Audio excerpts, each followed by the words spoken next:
News SLBC టన్నెల్లో చిక్కుకున్న వారిని కాపాడేందుకు ఇంకా రెస్క్యూ ఆపరేషన్ ప్రారంభం కాలేదు. 13 గంటలుగా టన్నెల్లోనే 8 మంది సిబ్బంది ఉన్నారు. ఎన్డీఆర్ఏ బృందాలు ఎస్ఎల్బీసీ వద్దకు చేరుకున్నాయి. ఎక్స్కవేటర్ వస్తేనే సహాయక చర్యలు ముందుకు సాగే అవకాశాలున్నాయి. టన్నెల్లో 13 కిలోమీటర్ల దూరంలో ప్రమాదం జరిగింది. పైకప్పు కూలిన ప్రాంతంలో నీరు, బురద, మట్టి ఉన్నట్లుగా ఇంజనీర్లు అంచనా వేస్తున్నారు. మట్టిలోనే 8 మంది చిక్కుకున్నట్లు భావిస్తున్నారు.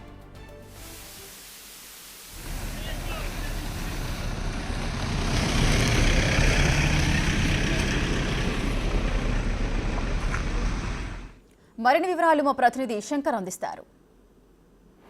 ప్రజెంట్ మనం ఉన్నటువంటి ఈ లొకేషన్ ఎస్ఎల్బీసీ టన్నెల్. ఇది దోమలపెంటకు సమీపంలో ఉన్నటువంటి టన్నెల్.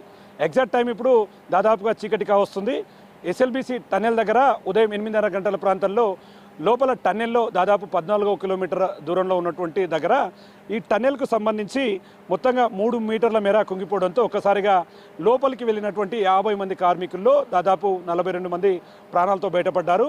ఇప్పటికీ మిగతా 8 మంది లోపలే చిక్కుకున్నట్టుగా కూడా ఇప్పటికే మంత్రి ఉత్తమ్ కుమార్ రెడ్డి సైతం కూడా వెల్లడించినటువంటి పరిస్థితి. ఇక్కడ ఎగ్జాక్ట్ లొకేషన్ చూస్తే కనుక ఇదంతా కూడా చాలా డౌన్ఫాల్గా ఉంటుంది. ఎందుకంటే ఈ ప్రాంతం నుంచి ఇది 2005వ సంవత్సరంలో వైఎస్ రాజశేఖర రెడ్డి హయాంలో ఏర్పాటు చేశారు. ఇక్కడ నుంచి 30 టీఎంసీల వాటర్ను దాదాపు 3,41,000 ఎకరాలకు సాగునీరు అందేందుకు గాను ఇది స్టార్ట్ అయింది. కానీ అప్పటి నుంచి దీనికి నిధులు లేకపోవడం, పూర్తిస్థాయిలో దీన్ని ఫాలోఅప్ చేయలేకపోవడం వల్ల ఇదంతా మరుగున పడుతూ వస్తుంది. ఈ క్రమంలోనే తెలంగాణ రాష్ట్ర ప్రభుత్వం, తెలంగాణ రాష్ట్రంలో కాంగ్రెస్ సర్కార్ అధికారంలోకి వచ్చిన తర్వాత ఓవరాల్గా దీనికి సంబంధించి ఫస్ట్ గ్రీన్ ఛానల్ కింద 2200 కోట్లను కూడా రీసెంట్గా రిలీజ్ చేశారు.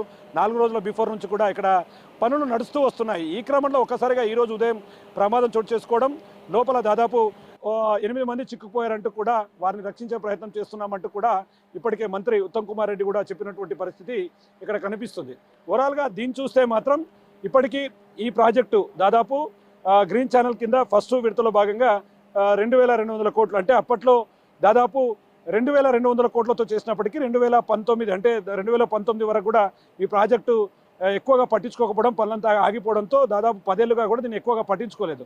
కానీ ఇప్పుడు ఇది పూర్తయితే దాదాపు 3,41,000 ఎకరాలకు సాగునీరు అందుతుంది. కానీ ఈ క్రమంలో ఒక్కసారిగా ప్రమాదం చోటు చేసుకోవడం, ఇంతసేపు అవుతున్నా కూడా వారికి సంబంధించినటువంటి ఆచూకీ లభ్యం కాలేదని చెప్పి ఒకవైపు అధికారులు చెప్తున్నారు. మనం విజువల్లో చూడొచ్చు, ఇక్కడ ఏ క్షణమైనా సరే వాళ్ళని రక్షించేందుకు అందరూ కూడా సిద్ధంగా ఉన్నారు. ఒకవైపు అంబులెన్స్లను రెడీ చేశారు, ఒకవైపు ఎన్డీఆర్ఎఫ్ బృందాలను కూడా కబురు పంపారు, మరోవైపు సింగరేణి కార్మికులకు సింగరేణి రెస్క్యూ టీంను కూడా వాళ్ళకు ఇన్ఫర్మేషన్ ఇచ్చారు. వారు రావడానికి టైం పడుతుంది, అంతలోగల ఇక్కడ ఉన్నటువంటి వాళ్ళంతా కూడా ఫాలోఅప్ చేస్తున్నారని ఒకవైపు చెప్తున్నప్పటికీ ఇంతసేపు అవుతుంది. దాదాపు 14 కిలోమీటర్ లోపల ఉన్నటువంటి వాళ్ళంతా కూడా ఇప్పటికీ బతికి ఉంటారా అని ఒక అనుమానం రేకెత్తుతున్నప్పటికీ మొత్తంగా ఖచ్చితంగా బతికే ఉంటారు, ఖచ్చితంగా వారిని తీసుకొస్తామని చెప్పి రాష్ట్ర ప్రభుత్వం దీనికి ఇప్పటికే స్పందించడంతో పాటు రాష్ట్ర ముఖ్యమంత్రి రేవంత్ రెడ్డి సైతం కూడా ఈ ఘటనపై దిగ్భ్రాంతిని వ్యక్తం చేసినటువంటి పరిస్థితి కనిపిస్తుంది.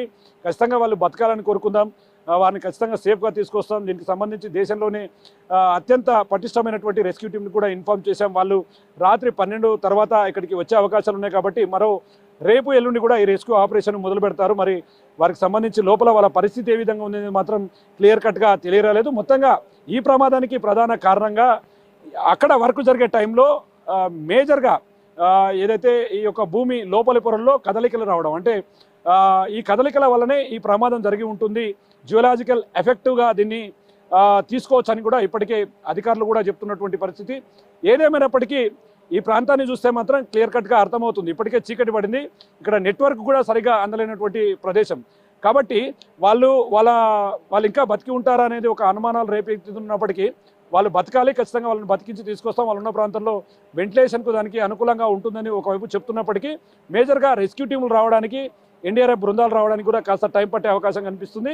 ఏదేమైనప్పటికీ ఈ ప్రమాదంతో ఒక్కసారిగా ఇక్కడ పనిచేసే కార్మికులు అదేవిధంగా అధికారులు కూడా పూర్తిస్థాయిలో భయాందోళనకు గురి కావడం, మొత్తంగా ఈ 4 రోజుల ముందు స్టార్ట్ చేసినటువంటి పనులు త్వరితగతిన పూర్తి అయితే నల్గొండ జిల్లాకు సాగునీరు పూర్తిస్థాయిలో అందే అవకాశాలు కనిపిస్తుంది. ఇలాంటి టైంలో ఈ ప్రమాదం జరగడం చాలా విషాద ఘటనగా అని చెప్పి కూడా ఒకవైపు ఇక్కడ ఉన్నటువంటి అధికారులు చెప్తున్నటువంటి పరిస్థితి కనిపిస్తుంది. ఏదేమైనప్పటికీ మరి వీళ్ళకి రెస్క్యూ సంబంధించినటువంటి ఆపరేషన్ కూడా తొందరలోనే స్టార్ట్ కాబోతుంది. బట్టి ఏం జరుగుతుంది, లోపల ఉన్న వాళ్ళు సురక్షితంగా బయటికి వస్తారా లేదా, ఏం జరగబోతుంది అనేది మాత్రం సర్వక్త ఆసక్తి నెలకొన్నటువంటి పరిస్థితి అయితే ప్రజెంట్ ఎస్ఎల్బీసీ టన్నెల్ దగ్గర కొనసాగుతున్నటువంటి పరిస్థితి కనిపించింది. ఓవరాల్గా ఎస్ఎల్బీసీ టన్నెల్ దగ్గర జరిగినటువంటి ప్రమాదానికి సంబంధించినటువంటి అప్డేట్.